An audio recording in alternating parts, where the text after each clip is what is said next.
Hey team, I sure do miss seeing you all in person. I'm guessing you are tired of reading emails, so I thought I'd speak to you instead. As you know, this is an unprecedented emergency. In our lifetime, all previous public health emergencies affected only a local or a regional population. COVID-19 is much different. It is not only a nationwide emergency, but a global emergency. Therefore, how to prevent the spread of the virus is uncharted territory for everyone, everywhere. Each day new information becomes available, and my primary responsibility is to understand how this information impacts LifeCircles and the communities we serve. Keep in mind that our governmental entities are moving as quickly as they can to better support us, but we cannot wait on them for solutions. Heidi, Kelly, Aaron, Paul, and I have daily COVID-19 conference calls.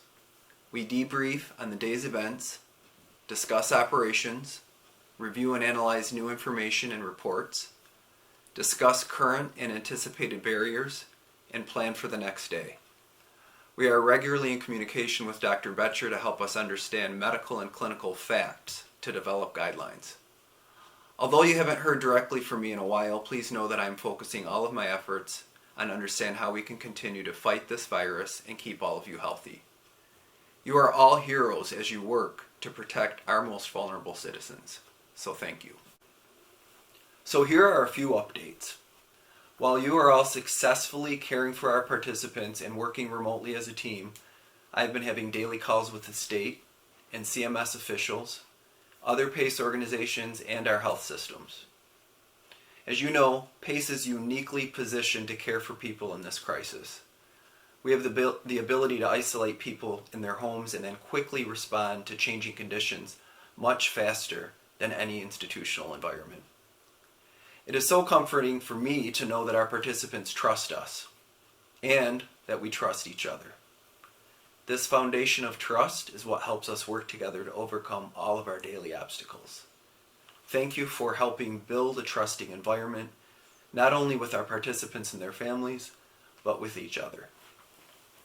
Access to PPE continues to be the primary concern for all healthcare providers. It is critical that we use PPE as directed.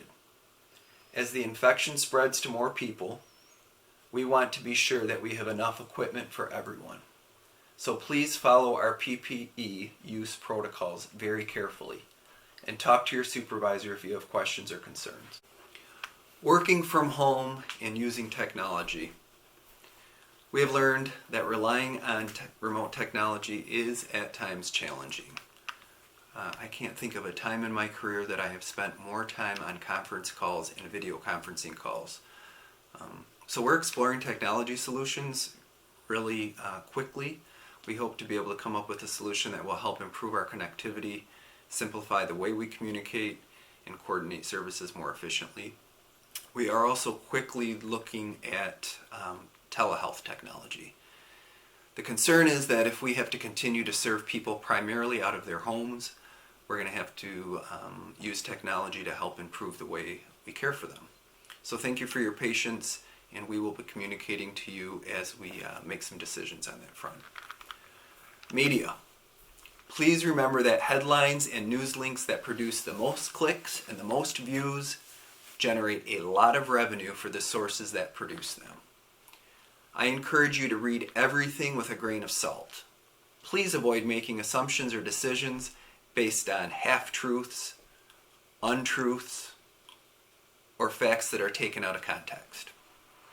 We are doing our best to sift through all of the information and all of the sensational news to bring you factual information that you can use to keep yourself safe, your family safe, take good care of our participants, and maintain your emotional health.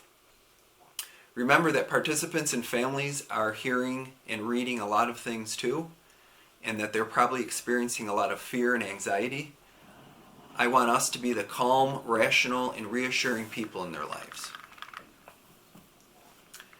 I'm going to be working on formal communications with participants and families, so please let me know if there are things that you think would be helpful to include in future communications.